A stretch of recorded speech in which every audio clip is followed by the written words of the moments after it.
Hello, everyone, and welcome to the Hit and Hustle Irish Sports Daily Notre Dame versus Syracuse Instant Reaction Postgame Show. I am Greg Flammang. Jamie Ueyama will be by in just a little bit. He's got sitter. He's got to get the sitter for his son going. So once the sitter arrives, he'll pop on the show. So he'll be here in just a second to share his thoughts on Notre Dame's 70-7 victory over the Syracuse Orangemen. This game was competitive for about, you could say 2 plays. On the second play of Syracuse's offensive series on their first possession, they threw a pick 6 to Jalen Stroman, which was exactly kind of the same coverage, carbon copy of Tay Johnson's interception against Pitt. And then Jalen Stroman has a tackle for loss, and Jalen Stroman blocks a punt that's returned for a touchdown, and then Leonard Moore has a pick 6 that goes. It's 21-0 before Notre Dame touched the ball on offense. And then I think it took them 2 plays to score on offense. So this game was competitive for all of 3 game minutes. And then Notre Dame was up 21-0. So there's a lot to talk about. A lot of good performances. The defense obviously just dropped the hammer immediately and ended this game. And a great performance from them. We've got to check on the status of Kingston Viliamu Asa. Maybe we'll get an update from Marcus Freeman in the press conference. If not, then I might have some news for you on that. So thank you, everyone, for tuning in tonight. If you enjoy this show, please hit that like button. Please hit subscribe. Please hit the notification bell so you know whenever it is we are going live. The show, of course, is brought to you by ESQ Clothing, founded by Notre Dame alum Ga Wang. He is Chicago's go-to for the best custom suits, shirts, and sport coats. We've got the Black Friday sale going on right now with ESQ Clothing, 49% off. And it's a code ISD. That's going to be the code for 49% off on all online items at esqclothing.com, including a 100% Pima cotton t-shirt to go along with its award-winning bamboo dress shirt, which is, of course, available for purchase online. You have 1 more week to take advantage of the deal of the year on ESQ Clothing, 49% off. Not valid on custom items and gift cards. They've got showrooms both downtown Chicago and in Winnetka. Book your custom fitting at esqclothing.com and step into confidence with Chicago's finest. Let's get into some of these messages here. CFB Hertz, thank you for the super chat. 0 points scored by the defense in the second half. Fire Ash already. To be honest, there's a number of disturbing stats. Only 67 passing yards for Notre Dame on the day. CJ Carr, 5 of 9 for 49 yards and just the 1 touchdown. Troubling performance from him. Notre Dame only possessed the ball for 18 minutes in this game. Can't hold on to the ball against Syracuse. Red flaggy. Syracuse 18 first downs. Notre Dame 16 first downs. Concerning to say the least on that front. The number of metrics that Michael Hahn pointed out, Ari Wasserman and Chuck Todd are going to be going crazy about how Notre Dame was out first down by the Syracuse Orangemen. No, but in all seriousness, Notre Dame averages 10.2 yards per play. Syracuse 2.6 yards per play. Notre Dame 15 tackles for loss, 5 sacks. The 3 interceptions, had 1 interception taken off the board on, I feel like every roughing the passer penalty Notre Dame has pulled in this year has just been like the same variety of just kind of, you touched his head too hard with your face mask. So it's been, that way. Notre Dame was basically phenomenal as a running team all day, right? Jeremiyah Love could have run for 500 yards if he had gotten enough carries. 8 attempts, 171 yards for Jeremiyah Love and the 3 touchdowns. Jadarian Price, 4 carries, 70 yards and 1 touchdown. Aeneas Williams, 3 carries, 39 yards and a touchdown. Between the running backs, so what is that? 12, 15, 241, and let's make it a 280. 15 for 280 for Notre Dame's running backs. If I have that right, I'm pretty sure that I do. 15 attempts for 280 yards running the ball. This could, it was 70 points Notre Dame put up. It could have been worse. We'll go back and look at the tape. Obviously, you can't have a performance like that if the blocking isn't sensational. Jeremiyah Love was an amazing running back once again. It's funny, like, there was a discussion on the preview show, I think it was, or either the Wednesday show, like, do they force feed Jeremiyah Love the ball to get him the numbers needed to, kind of vault himself into the Heisman Trophy race? Only needs 8 attempts and gets 171 yards and 3 touchdowns. And the touchdowns were of the electric variety that plays well on the highlight shows and things of that nature. So he showed himself very well. Obviously, Ja'Dion Price showed himself very well in this game. For the team, 24 carries, 329 yards, 13.7 yards per carry. Syracuse did not have it for Notre Dame in this game. So it's good. Let's get to some of these more of these comments. At Jerry Puffin stuff. Are we sure the ESQ sale wasn't based on points this week? Man, that would have been tough for Gah, for sure. Let's look at the defense. I mean, Jalen Stroman. Has anyone started a game as good as Jalen Stroman did? 8 tackles for him. He had a tackle for loss. He had a pick 6. He had a block punt that went for a touchdown. That might be the best start of a game a Notre Dame football player's ever had on defense. I mean, it's a remarkable performance from him. Boubacar Traore, 5 tackles, 3 tackles for loss, and a sack. Madden Faremo, 5 tackles, 1 sack, 2 tackles for loss. And so just a number of really good performances. Elijah Hughes had another tackle for loss. Tackle for loss for Ethan Long. Oh, no, yeah, interception. Tackle for loss for Drake Bowen. Devontae Smith, Jared Dawson, and Julian Tuihalamaka, another tackle for loss. What a great, it's kind of a stellar performance from Ethan Long. He had an interception, had a pick 6 taken off the board on the aforementioned roughing the passer penalty. So, he looked good. I mean, you got to like a young player at safety coming in and looking like a good football player. Sergio says KV injury doesn't look good according to his reaction. It's not a good thing when you've got the when he's sitting on the sideline with tears in his eyes. That's not what you want to see from a football player. Marcus Freeman is speaking now. Told Jalen Stroman to keep working because he's a good football player. Stroman kept working and it showed. I put out the tweet. Like I thought that he had been playing well. I thought him and Luke Talich had been playing well. Every time they came in the game, they were doing what they were asked to do. And that is kind of like very similar to Rod Hurd last year and what we saw from him. He was supposed to have a bigger role. Don Schuler came in and was a stellar starter next to Xavier Watts.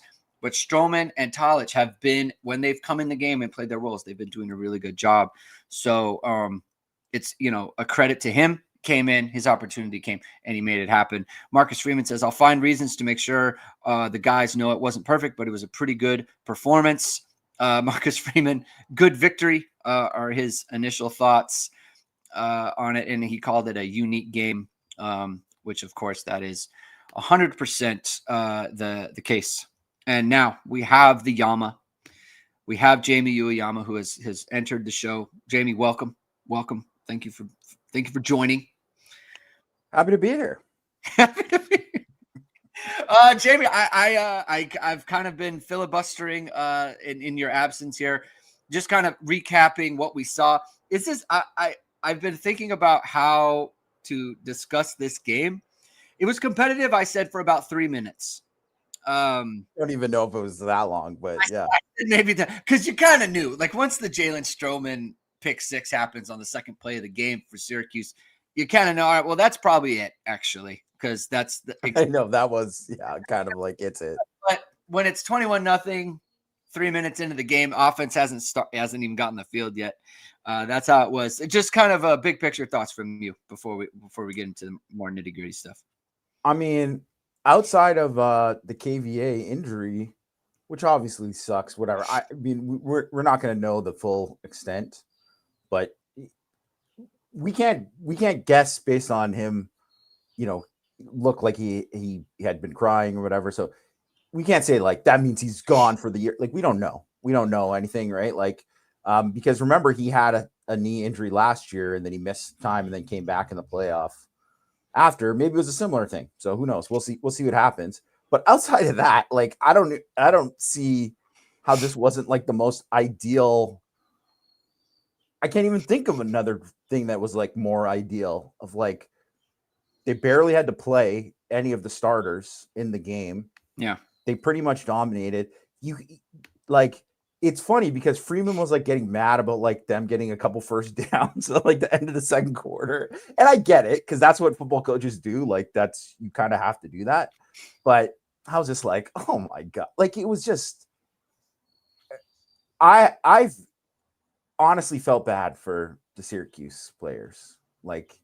At halftime, I did. I was like, it just, when you just know that it's just like, you don't even want to go back out when it's like that. Like you really don't. Right. And, I mean, credit to those guys for like competing on the last drive. And it's nothing like the Narduzzi thing. He's like not calling timeouts. They're just playing football till the end of the whistle. Hey, Right. Totally fair. Totally fair. And guess what? They were playing freshmen. It's not like they were like, hey, let's get her. They were playing freshmen the whole time. Like, and so I knew that this outcome was very likely was going to happen. But of course, who could have predicted that it was going to, Stroman, pick six, blocked punt, return. And then I mean, think about it. Ethan Long had a pick six taken off the board. and it was like still like this. Like, yeah. Man, the first 11 carries of the game for Notre Dame running backs, 238 yards. Like, I don't even know how to quantify that. Like, it's just, they was just so outclassed of like in every single way. I can't even think. That's not even like going against Scout Team because Scout Team does a better job. Right. It just was like everything was falling off, and it was like, what can you do? There's like no answers for the whole time. And I know that there's like the big narrative of, well, they were motivated by the AC, and maybe they were, maybe, but like, I don't think that had to do with the outcome. It was like that just happened. Like I think they just came in motivated anyways. Like it just is a dominant game. They're a good football team. When you're good, it's like that's also a factor in these things. Like they just they were complete because the thing that you just say you felt sorry for Syracuse because like okay 2 weeks they just came off a bye, so 2 weeks ago they played Miami and lost 38-10, right? Obviously that's a blowout loss, but like that's not. It's 35-0 in the first quarter. And like every time Notre Dame touches the ball, they're running into the end zone. I mean, I had Love, Price, and Aeneas Williams for 15 for 280 running the ball. Like that's non-competitive. Like you said, it's against Scout Team. The Scout Team does a better job. It just but it's so deflating when you're down 3 touchdowns and Jeremiyah Love hasn't taken the field yet. And so that's the part where it's like, man, you start to think to yourself, like, can they do like running clock? Is that a thing? And obviously it isn't because this is, too high of a level of football. It's major college football. Yeah. But like, it's one of those deals. Like, someone's just going to get hurt here. LA Audio 76 says, I wonder how much Freeman had to do with the defensive turnaround. As we've kind of been saying, he's the head coach. He should have a lot to do with everything. He should have a lot to do with everything. He's a problem solver, right? And he always has been. And so that's a major part of what the head football coach does is they solve problems, and they absolutely have so far. Let's just see. Tay Johnson, there was an update on him. Hurt himself in practice punching the ball. He went to punch a ball for trying to force a fumble. I don't know if it was in like a drill or if it was during like some sort of kind of team situation, but they're, trying to punch the ball out and force a fumble. Marcus Freeman said he could potentially be back for Stanford. I would imagine he won't be back for Stanford just because there's no need for that. So that's kind of the situation there. Obviously everyone saw his arm in a sling or whatever it might be. Just that kind of indicates to me a break of some kind, but people can play with with broken hands, especially safeties. We've seen it a number of times. They just put on a soft cast or whatever. And I did see the brace that he had on. His thumb was free. So his thumb was kind of sticking out. So it's not like a whole hand thing. We would have to see what it would look like if he was actually trying to play. I am kind of just perusing the no update on the injury situation to Kingston Viliamuasa. Like we said, he's crying on the sideline. He's got tears in his eyes on the sideline. You know, that's it. It's usually an indicator of a very serious situation. Usually right? not good news. It's usually not a good thing, right? I think people can kind of surmise that.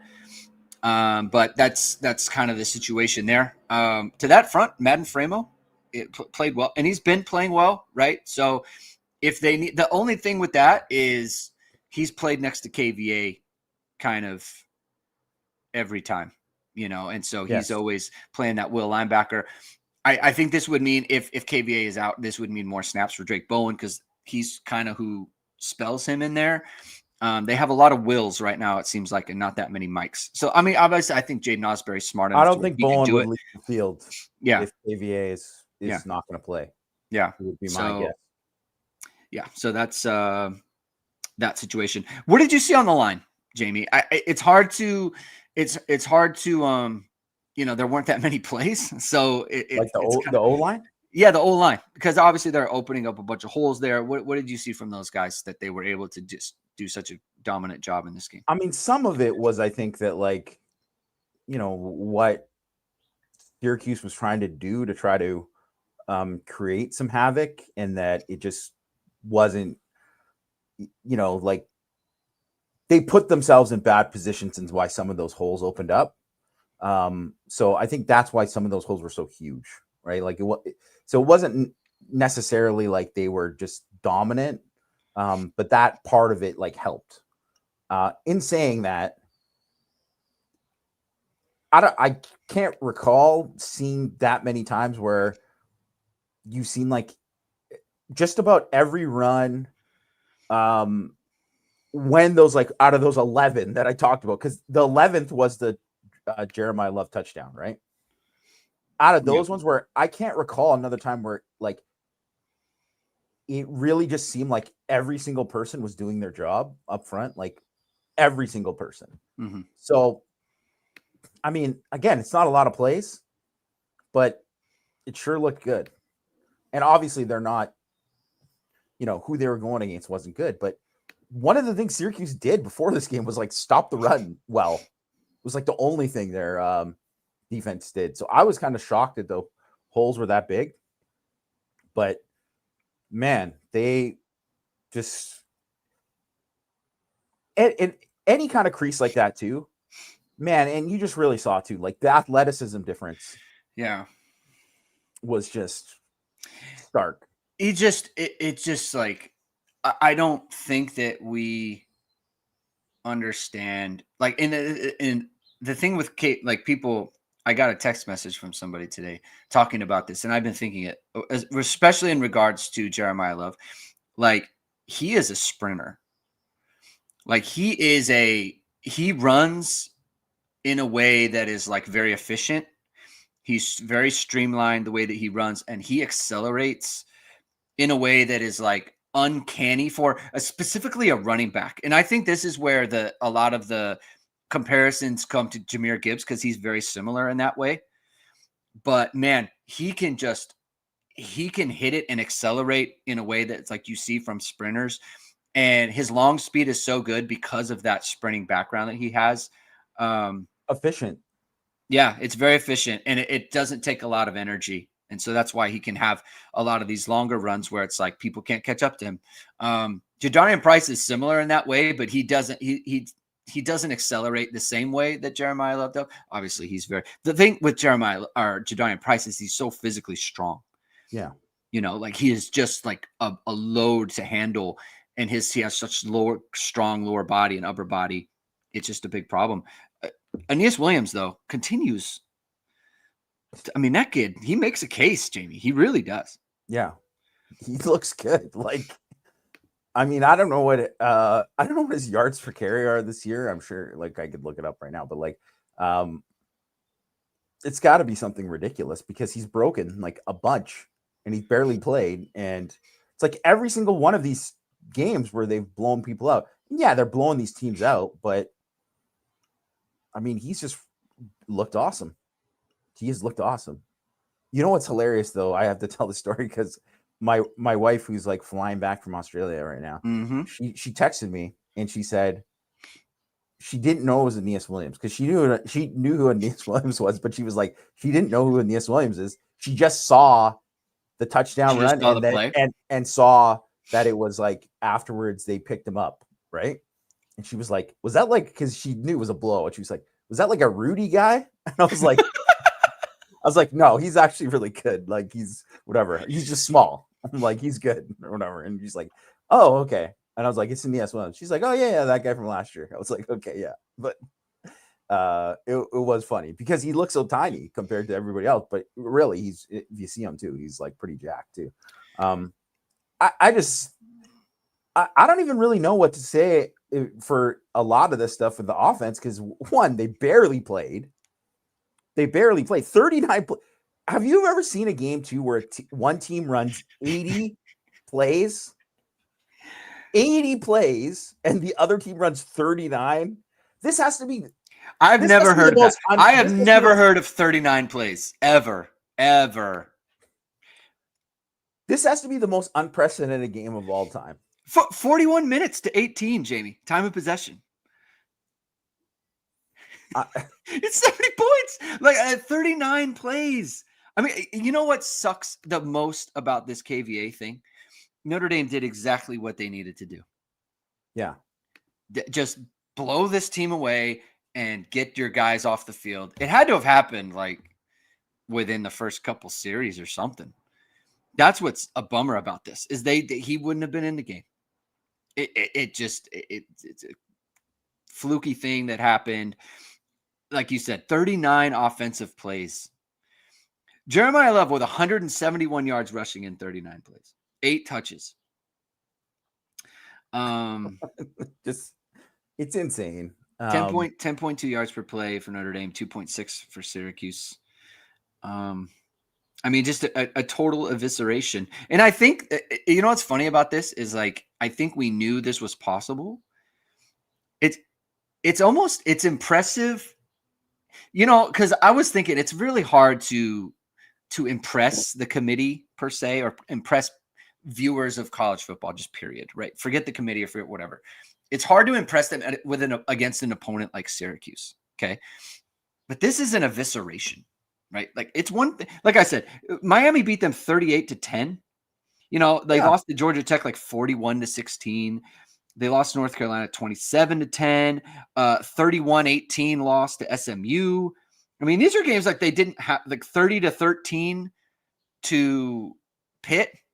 Like they haven't had Angeli for any of these, so it's not just an Angeli thing. Like, you know, against Miami, they played like 17 true freshmen, so it wasn't like that. Like that was the game where they were like, "Hey, we're basically going to play a whole bunch of young guys during this time," and it was not like this. Yeah, it was not like this, and obviously the start kind of propelled it, but still, it was just like a different level. Can we give some? I mean, I'm sure you already did, but can I give some flowers to Jalen Stroman here? Yeah, I did at the start. Yes, but please, okay, perfect, please, perfect. First of all, people kind of acting like he was like hot garbage. Did you see my tweet? Did you see my tweet? I saw your tweet saying that people were like coming at you for it or something like that. Not at me per se, but just like when I was like, hey, like Stroman and Talich are like, this is a good opportunity for them because they've been playing well as we've talked about. Yes, right? they have. We've been saying it. Like they've been playing great. It's great for them to now get in there and do it. And people were like, play Talich. Stroman's terrible. Stroman's bad. Stroman this, Stroman that. And I didn't say anything because I'm not trying to engage in that. Like the game's going to happen. We'll talk about it. But like, please. So I just want to that's the context that I was at. So please Yeah. continue. Well, no, I saw that and I was just like, what? I'm like, people realize that he's been playing this whole time. He hasn't played he wasn't starting or whatever, but he's been playing like, I don't know, 15 snaps per game. And does anyone notice him getting like torched or anything like that? Or No. like, I mean, he's not out there making like plays the same way that Tay Johnson is, but like he was playing pretty fine. Like I didn't think he was playing bad at all. And Kalich was probably playing less plays than him, but his role is different. And I would say even Stroman should be playing in that same. Stroman just has the unfortunate thing is like his best role is that Adon Schuler role, but Adon Schuler is just a much better player than him. So that's just what it is. And he has to play, the Tay Johnson role, and which is the X Watts role. And just, he isn't suited for that. Yeah. But he's still a pretty good football player. Like, go back to the Miami game when people watch it, and a lot of people were like, man, he's like the best defensive player from the first half. Like, he's a good football player. Like, he's not I wouldn't say he's different than Rod Hurd, because Rod Hurd was more of like a corner / safety. Mm-hmm. And he's a different player than him. But like, Jalen Stroman's like a good football player. And I just thought it was great to see a guy like that, obviously not just get the pick six and the block punt, just unprecedented, right? But he was like playing the run incredibly well. Like, he looked awesome. Like, he looked like he was like a senior day, and he was just like, man, I'm just leaving it all out. And he was great. So it's interesting. It's funny how the same thing happened with Hurd last year, where he was brought in to be the guy and play next to X. And then Adon Schuler just happened to be better. But then he hung in there and carved out a role as like kind of a third safety nickel guy when they needed him to be. And he played a huge role in the semifinal victory against Penn State. Played a huge role in a number of games, right? And it's like he just hung in there. And like Marcus Freeman and the defense was able to like keep him focused on that, right? And then the same thing happens again, where Stroman is supposed to come in and play next to Adon Schuler, and then it turns out Tay is just a superstar, and so he has to sit behind him. And then his time comes again, and he's doing it. He carved out a role, and then he comes in and plays the role. And like, look, the game doesn't have to go this way. It doesn't have to. You don't have to get a pick six right away. You don't have to block the punt. You know what I'm saying? Like, you don't have to do all those things. So like, that is, I don't want his performance to get wrapped into like, Syracuse is just terrible. It's not that, because this was when the game was, I don't want to say in doubt, but like, he put the game himself out of doubt. Put it out of doubt. Yeah. Like single-handedly did so. And so I think that's, I just think that's a great thing for him. I think it's a great thing for Notre Dame's culture, like we talk about a lot. It's a great job by, now Chris Ash, where last year it was Al Golden doing that with Rod Hurd. Chris Ash is able to do it this year. And obviously, you've got Mike Mickens there, who's obviously one of the best DB coaches in the country, right? So he has a big role in that. Jeremiyah Love admits he thought about hitting the Heisman pose when running down the field on his third touchdown. I just think that's funny when when a guy's like, "Oh yeah, my third touchdown." I was thinking as I was going in, like, I should do the Heisman. Marcus Freeman in response to that said he's earned the right to do the Heisman pose, like, and that's 100% as that's a kind of like another that's another, like, just good answer, man. He has earned the right. Great answer. It shows why Marcus Freeman gets it. Yeah. So obviously some more comments. Jeremiyah Love said he took the time to take it all in when asked about this potentially being his final game in Notre Dame Stadium. Notes this team could play one more here this season. So you could they could get a home game for the playoffs. And should we take a second to just kind of should we take a second to talk about Jeremiyah Love real quick? Just kind of maybe is he the best running back in the history of the program, Jamie?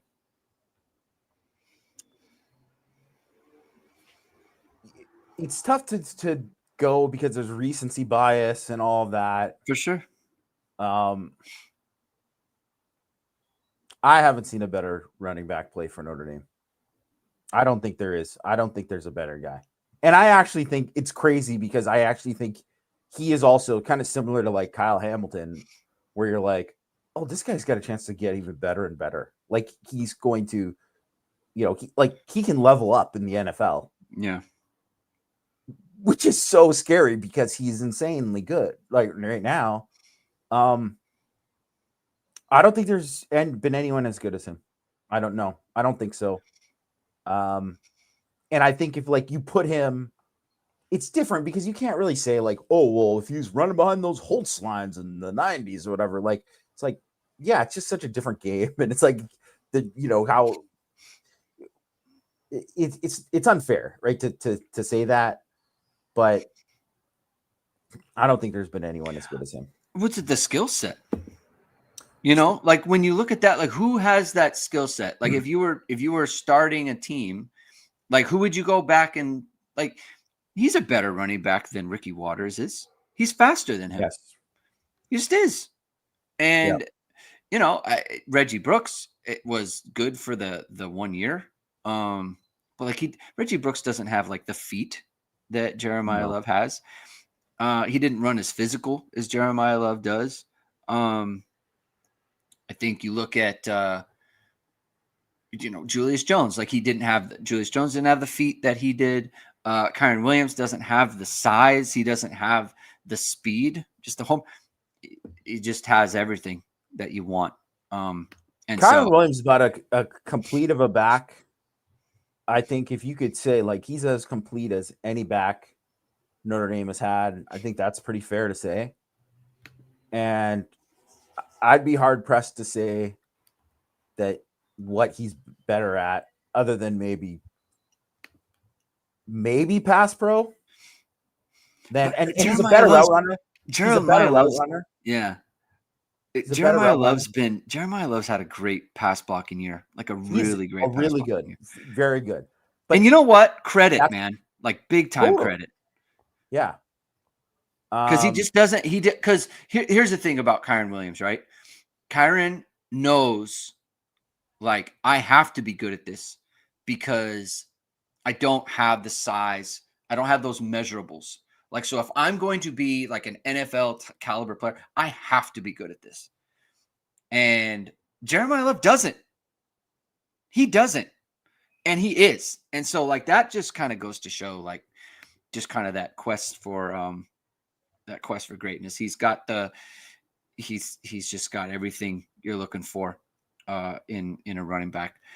Goods Candies is everything you're looking for in a chocolate company, Jamie, and the different varieties that they can offer you. It's just similar to Jeremiyah Love in terms of the greatness. And of course, they've been going on for about as long as Notre Dame football has. That's a small Indiana-based chocolate company. I'm talking about Goods Candies, of course. Recipes going back nearly 100 years. They're a small batch producer of decadent confections ranging from toffee to cream centers to the latest offering, peanut butter bombs.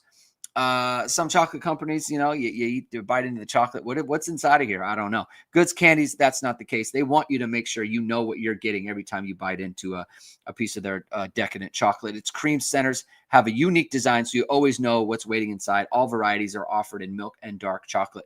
For the business listeners, Good Candies offers customized chocolate bar gift boxes. These aren't customized wrappers like you get at the bank. They're customized chocolate bars that can include your logo or a message. They make the ideal client gift, and Goods Candies can handle all shipping for you. The website is www.goodscandies.com.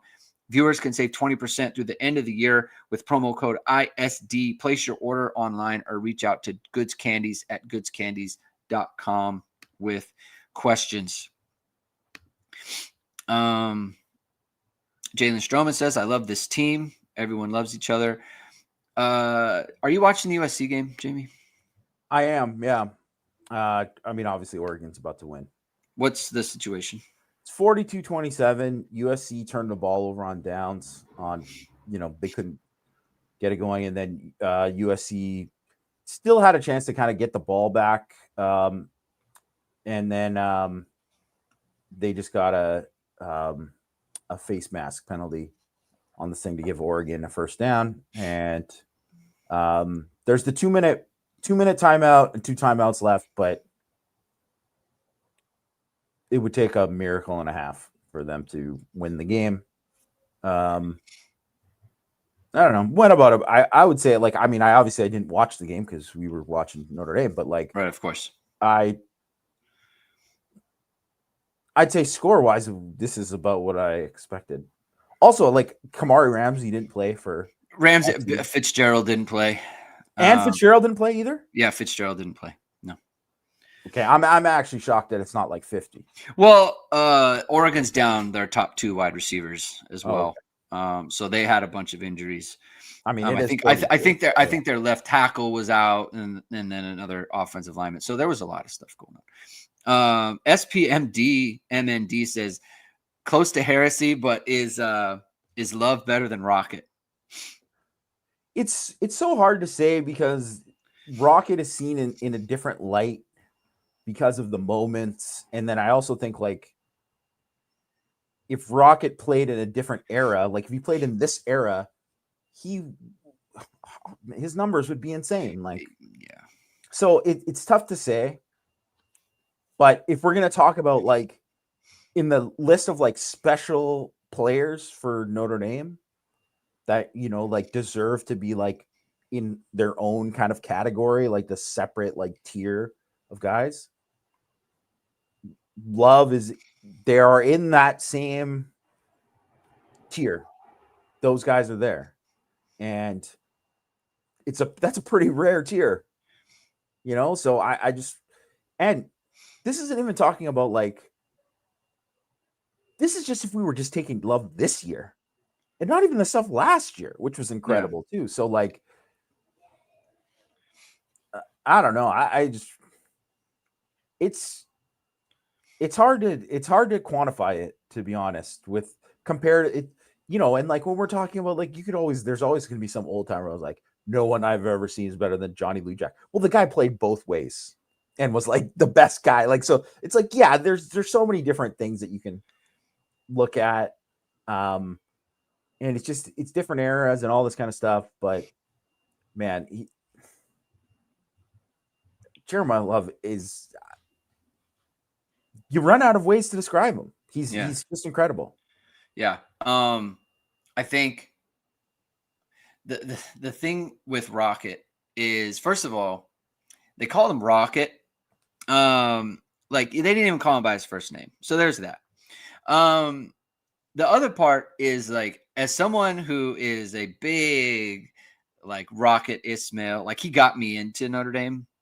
That's why I'm a Notre Dame fan living in Southern California. So I have, like, a big kind of, I'll use the word obsession with him. So I've seen, like, every game that he's ever played. Like, that's the nice thing about YouTube is, like, you can find all those games. And first of all, the remedialness of the Notre Dame offense back in the day is just kind of hard to watch, frankly. And, like, the way they used him, like, that just wouldn't be a thing now. I mean, he was just, they barely used. I mean, it was like every now and then they'd give him a reverse. Every now and then they'd throw him, like, either a bomb or, like, some sort of middle screen. And then they just put him in the backfield and put him in the I formation, and they'd run the ball with him. He was the scariest college football player of his era. So, just a great football player. I think in terms of just, like, the way that you look at Love, and now it's a similar thing where it's like every time he gets the ball, you feel like, I mean, this is about to be a thing. Yeah. Rajon says Rocket 131 attempts and over 1,000 yards rushing in 3 years. Like, and he was a wide receiver, right? So yeah, that's kind of how they were using him. They barely threw him the ball, like, just because they didn't throw very much.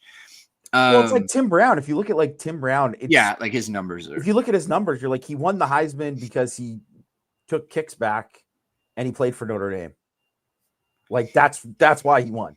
Yeah. Like in today's era, if he had those same numbers, people would have been like, "Oh yeah, he's a good player." Like Will Fuller's numbers, like blow their numbers out of the water. Well, like that's kind of sick.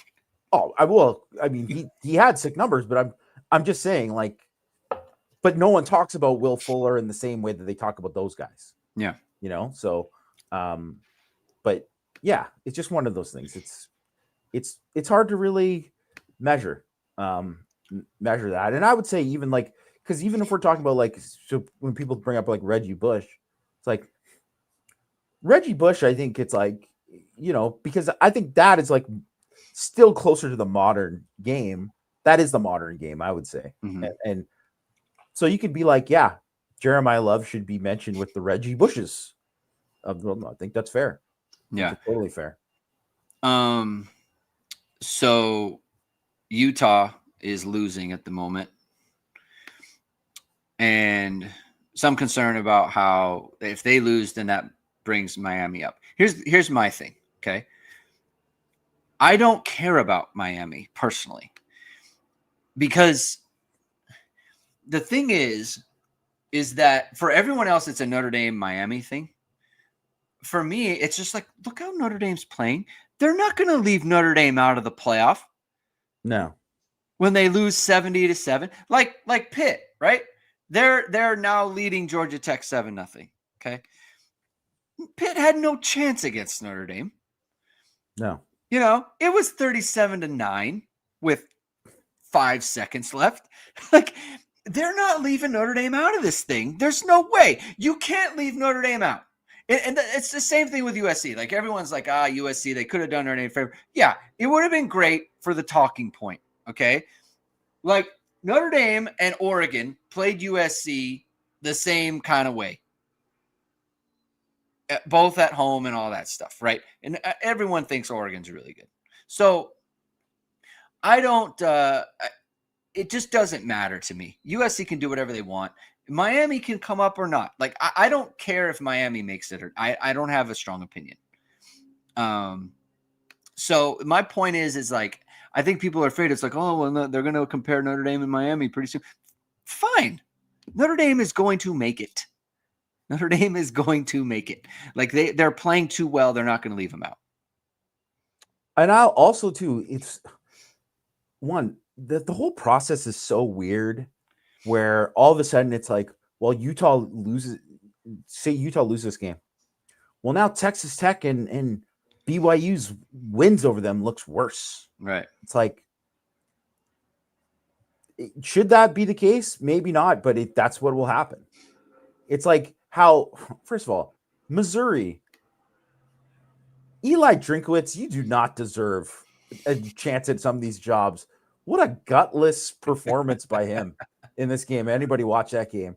They had so many chances to go for it on so many go for situations when their kicker was terrible and they just didn't even do anything. And there was like zero. I've always been an Eli Drinkwitz fan in terms of like what they do with some of their offense stuff. And like, especially when it was at NC State, I thought he was super creative.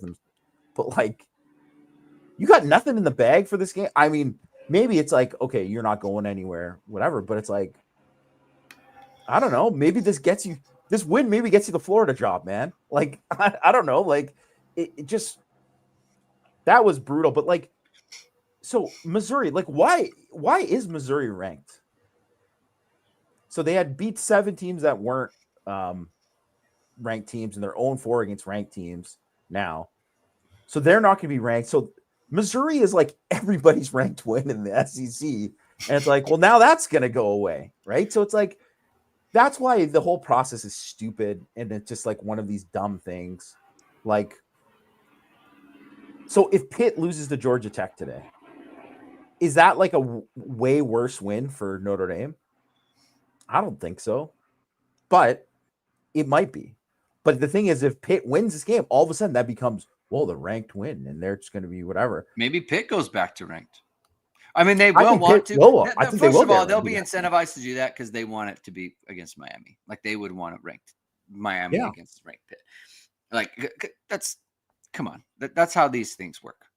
It is funny to me how like Miami fans are. It's funny to me how Miami fans are so like, hey, look at how we beat NC State. Look how we beat NC State. Oh yeah, And that's then it's why. like, okay, you want to play that game? You want to play that game? Oh, okay. What was this? What was the Syracuse score? 38-10 versus what was it? What was it? 38-10. It was 35-0 with 7:59 left to go in the second quarter. So like, come on. But just, oh man, it's just one of these things. It's like, so, first of all, USC is going to drop now because of this, right? And USC's done. Yeah. It's official. They just lost, but it's like, they're still going to be ranked, and they're going to be a ranked team, and it's still a good win. And like, this is a really good win for Oregon, but I don't know. Like, are they going to be like, well, Bishop Fitzgerald and Kamari Ramsey were out? Like, I don't know if they're going to do that. Like, who knows how they judge? I think they always just. I think, to be honest, it does really seem like they look at the eye test and they're just like, this just seems better, and then they make up whatever to go along with it, whatever fits the narrative of it. And I think that's the thing with Notre Dame, is that anyone who actually watches Notre Dame, you can't watch them and be like, they don't deserve it. It's like, no, then maybe you're one of these guys who lost money on Notre Dame's over on a bet or something. Whatever. Like, but other than that, like, you can't say Notre Dame didn't deserve it, like, based on how they played. Well, so that's interesting. Like, because one of the, I think maybe I brought this up during the show, like during one of Falica's meltdowns, he was talking about, like Notre Dame is overrated now. He's like, they used to be underrated. Now they're overrated. And it's like, whoa. How are they? In what way are they overrated? Like, I kind of want him to drill down on that specifically, and other things. Like, what about Notre Dame is not impressive to you? To like everyone who's kind of complaining about them, what exactly have they shown you that's like, I don't think that's good? I don't know that you can do that. And that's kind of where, and I'm sure that's where the committee is coming at it as well. Like, it's kind of the same thing. It's like, well, what are they doing that is not impressive? And I don't know that you can, that's, what, Patrick Hennessy, fair field goal kicking, perfect on extra points again, Jamie. And I'll tell you what, not a lot of people have kicked more extra points than Schmidt has the last couple games. That is true. So he's got that going for him, right? A lot of extra points for Schmidt. He's gotten that practice. Thank you for the super chat, JC Tefel. 70 points with less than 100 yards passing. Most whilst I can't get over 67 passing yards. Syracuse threw for 95 yards in this game, and they had 28 more passing yards than Notre Dame had. Notre Dame scored 70 points. Talking about Lou Holtz, like that, this is a Lou Holtz type of victory from like 1990, where it's like you're scoring 70 and your quarterback's 5 of 9. 5 of 9 passing. Defensive line, Jamie? Anyone who obviously Boubacar Traore was a stud. What did you see from the defensive line in this game? I mean, they just pretty much dominated the whole game, but I think it's another game where, like, Anye and Dawson were both really, really good. Yeah. In this game, they stood out. I think in general, I think you're kind of seeing like the four. Now it's like the four best guys, like the four starters. I think right now, I think it's become pretty clear that it's like Anye and Dawson inside, and then Burnham and Boubacar outside. And obviously, like, the depth is pretty good. Like, Bryce Young had a pretty good game today as well. Like, but like, I mean, everybody pretty much did. But like, I think like the way those four guys are playing right now, it's like, it's pretty dang impressive. Like, those guys were just like playing with their hair on fire, dominant. Mm-hmm. And it's not to say they should have been in this game, but I mean, I don't know, like before that, like last drive, Syracuse running the ball, like I don't know how many times like runs went for like 1 yard or less. I'm sure I'll count them up later, but like it seemed like the majority of them did. It was an incredible job, but and then it was all that's all like, and most of that is defensive line, right? Like where those guys were just kicking butt just the whole time. Like, I don't know. I mean, it's just one of these things. It's like like Drake Bowen in this game, like he obviously got the sack, but like when they tried to run those screens and he was just like basically running the screen for them, like all of that, like they're just everything like that on defense was like pretty much as good as you can expect. Yeah. Yeah, they were they kicking butt is a good way to put it. I've got it on good authority that Will Howes was kicking butt at the H2 Pickleball Clinic that was held before the Syracuse game. And so you can be a part of H2 Pickleball as well. Of course, that's founded by Notre Dame alum Todd Hill. He's teaming with fellow alums Jack Gibbs and Will Howes, who's a top 10 pickleball pro, to bring Notre Dame fans to Notre Dame Pickleball Crew League. Besides football, what better way to connect and engage Notre Dame fans than through pickleball? Membership is free, and members will have access to special pickleball events and discounts. So so one of them sent me a picture on DM. There's a hoodie. It's a Notre Dame pickleball hoodie right here from believe Will Howes, and then there's a dink like a champion with the leprechaun holding like a pickleball. They need to put that on sale. So well, first of all, you probably can't because you can't get the licensing, but they need to do something regarding that. But if you're interested in the Pickleball Crew League, you can email Todd at h2pickleball.com or call him at 574-339-5195 to join the league. Be sure to visit the H2 Pickleball facility in Mishawaka when you are in town. H2 Pickleball is located at 55801 Evergreen Plaza Drive in Mishawaka, Indiana. I think we got another super chat here. Oh, no, that was from JC Tefel. So, Jamie, next week, Stanford. Not a great program over there right now at Stanford. Notre Dame should go out there and handle business. Should Notre Dame finish 10-2? I feel like with the way that they're playing, and you're winning in such emphatic fashion, showing basically no weaknesses at all. Where do you? I mean, we've kind of talked about this before, but I feel like Notre Dame's playing as well as they were going into last year's end of season run. Would you say that's fair to say? I think that's definitely fair to say. Where are they? Are they better or are they worse in your mind? Are they in the KVA thing is kind of a big deal. If he's out, like I think that's pretty significant if you try to project Notre Dame into, because he's just such a big time player. It's one thing to be like, oh yeah, like you can get through these things, but like he does things that you just can't anticipate. Like he's just gonna make a play. He's the guy that they have a bunch of these guys, so it's not like they lack guys who can be like big time players in games. But I just think if like once you get further into it, like obviously the games are going to get tougher. But when you play games like against, let's just say Oregon, say they play Oregon. Yeah. Well, KVA, if you play Oregon, and as Oregon's got a whole bunch of studs, right? They got a whole bunch of studs in their team. Well, KVA is one of the 5 to 10 best players on the field at any time. And saying that in that kind of game, when you look at all of the kind of dudes that are going to be there that are going to be high picks, that says everything about like how good he is, right? Yeah. So, and probably by the end of the game, he's the kind of guy that you say he might be the best defensive player in the game. Like he's that kind of guy. So you can't say that if he's out, like you would absolutely be missed, because he's a physical tone setter. He's a guy that can make a play in any kind of situation. It's like 4th and goal. Notre Dame needs a play here. Well, he blows up the tight end.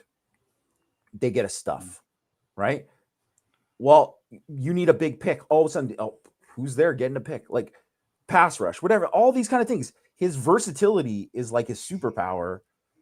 And there just aren't many guys like him. Like I was read this piece this week from The Athletic talking about how matching personnel and all that. And it's why he's going to be like a super duper high pick in the NFL draft, because there's just so few guys that can actually do all the different things that he can do. And also too, like now that I was thinking about this too, like, I don't know if, because I don't think he's going to leave this year, but Adon Schuler can do a lot of different things and like be a safety and do different things and be physical like a linebacker in a lot of ways too. And that is a rarity. So I think he's going to be valued by the NFL way more than people think when his time comes up.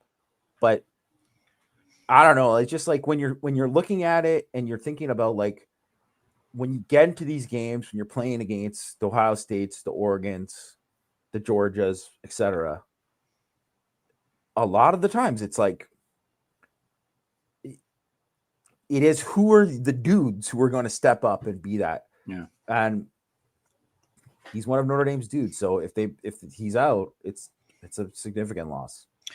Yeah, I mean, it just, it's hard to say, but I mean, look, there were obviously significant losses on last year's team as well. And that Notre Dame has a way of overcoming these things. I just think, when you have, I think Jeremiyah Love is, I mean, first of all, I mean, knock on wood, right? Hopefully gets out of the next game healthy. Him going into the playoffs healthy is significantly different than last year.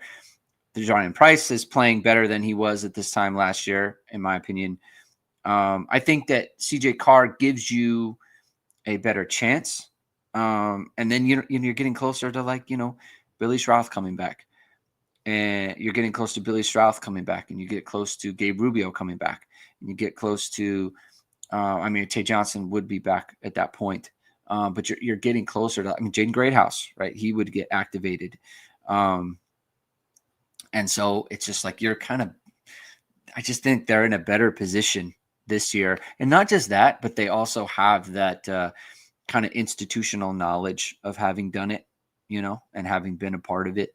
A lot of this is, of course, matchup dependent, right? And so we'll have to see. But you just got to be impressed at the way that Marcus Freeman has put together back-to-back teams that are not just good teams in terms of record, but they're good teams in terms of like the way that they're playing in their metrics. Yeah. And I think that's a bigger, in years past, Notre Dame has had good records. They haven't had teams with the metrics like Notre Dame has. And I think that's what kind of sets the Freeman kind of era apart from years past when Notre Dame was trying to get to that Holtz level. I feel like Freeman is the only one who truly ever got the team playing. They've had good teams, right? Like 12 team was good, 18 was good, 20 team was good. They haven't had teams that are playing to the level of any of those early 90s or early 90s, kind of late 80s teams. And I think that's what separates Freeman from, kind of everybody else. 100%. Like the standard that they set, and then also like the fact that they keep getting better. Like, yeah. Because the thing is, too, is that the reason why, obviously, like, as not to go right back into KVA again, but it's like the reason that you think that, like, wow, it is a devastating loss. And of course it would be if he's out. But then the reason why you think they can overcome it, because they've had so many guys like just elevate their games and when given more opportunities. And I mean, let's be honest, too, like, Jaden Osbury, no one's talking about him, but the guy's been playing awesome lately. Like, he's been playing really good. So, and obviously, a lot of the third down stuff that KVA does, Jalen Sneed can do, and he's been doing that at a very high level too, right? So it's like, it's not like Notre Dame doesn't have guys, or Frermo get his first sack today. And I'm not saying that all those guys are going to replace everything that KVA can do. But you just see it enough. These guys are good players probably going to play in the league. Like, it's not like they're where before, and that was one of the things.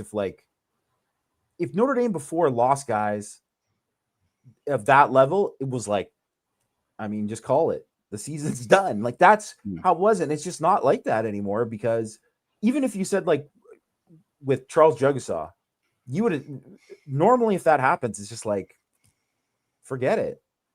And it's just not the case. It's not the case, right? Like with where they're at. So, and I just think there's just so many guys too who level up, and then they bring up everything. There's just so much internal competition, and that is recruiting, it's development, it's all of that kind of stuff. So, I think it's just one of these things that, like, you can't give him enough credit for what he's done with that. And that is something that, like basically Brian Kelly said was not possible. And turns out, yeah, you were lying, because it is possible. Just wrong. Yeah. Yeah. Cuba Scribe, his son, Emerson, who's from the Friday show, or I'm sorry, from the Thursday show, surprised his son. They had a great time. Sounds like it was a great time. 70-7 wins are good. His favorite player, Jeremiyah Love, 3 touchdowns, 171. Everyone kind of got everything they wanted to see. Unless you were like, unless you were like parents or receivers or something, then no, then you didn't. And that's unfortunate. But you've had a really good season so far anyway. So credit to that. What were you going to say, Jamie? You going to say something? Utah. Yep. Looks like they're coming back. About to win. Yeah. Well, we'll see, I guess, because there's 51 seconds left. But yeah, I don't believe in K-State. Pitt. Also, I tell you what, man, Pitt going crazy right now. Pitt, listen, 14-0, and they're at the 1. What is going on here? Here's the thing, man. Like, Pitt didn't score their first offensive touchdown until the last play of the game last week. 21 points. They're about to go up 21. I mean, Georgia Tech's defense is atrocious, but still. 21-0 in the first quarter. This is Notre Dame versus Syracuse type stuff. All right. I think we can end it there. Thank you, everyone, for tuning in. If you like what you heard, hit that like, hit subscribe, hit the notification bell. Whatever it is, we are going live. No morning after recap tomorrow. We are leaving for speaking of Utah, we're leaving for Utah, and so we're going out for that. Power Hour will be on Monday, but there will be no Hit and Hustle on Tuesday. We're going to have to come back on like Friday, Jamie. We talked about this already, but it's a bad week. Family goes on vacation for Thanksgiving break. So that's going to be the deal, but we'll still be on the internets. We'll still be on the Twitters, and Jamie will do his stuff for irishsportsdaily.com as well. So look out for Power Hour on Monday. We will talk to you then. Enjoy the rest of your weekend. Keep hitting and hustling.